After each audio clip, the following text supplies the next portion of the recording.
आगामी लोकसभा चुनाव से पहले उत्तर प्रदेश में सभी सियासी दल अपना अपना दायरा बड़ा करने की कवायद में तेजी से जुटे हैं। चाहे फिर वो गठबंधन दल के साथ ही कांग्रेस और सपा हो या फिर बीजेपी, पार्टी नेताओं के दल बदलने का सिलसिला तेजी से जारी है।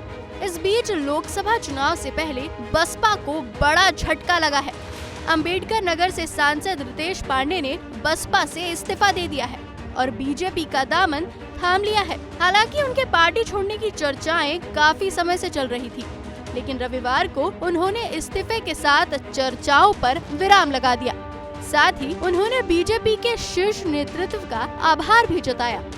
मेरे क्षेत्र में हो रहा है वो पिछले 5 साल के कार्यकाल और इन 5 सालों में जो सारी चीजें हुई है उसको देखते हुए ये एक दिन के अंदर नहीं हुआ है। ये पिछले 5 सालों के अंदर धीरे धीरे इन प्रयासों को हम धरातल पे देखने का कार्य कर रहे हैं और जाहिर सी बात है जब उसका मूल्यांकन होगा तो एक स्वाभाविक रूप से एक लंबे समय का मूल्यांकन होगा। बसपा सुप्रीमो को भेजे गए इस्तीफा पत्र में रितेश पांडे ने कहा, लंबे समय से मुझे न तो पार्टी की बैठकों में बुलाया गया और न ही मुझसे नेतृत्व के स्तर पर संवाद किया गया।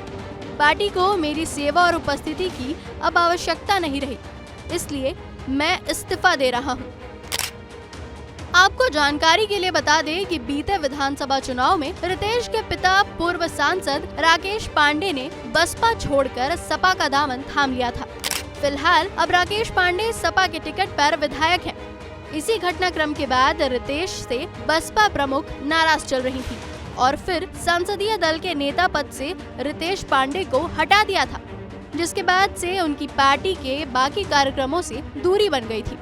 शायद यही कारण रहा कि रितेश पांडे ने बसपा का दामन छोड़ दिया। बता दें कि ऐसे ही अपना दायरा बढ़ाने में सपा भी लगी है।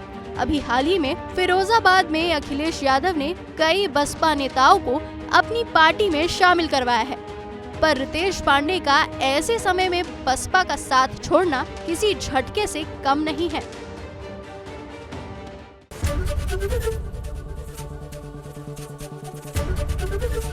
एबीपी गंगा, खबर आपकी, जुबान आपकी।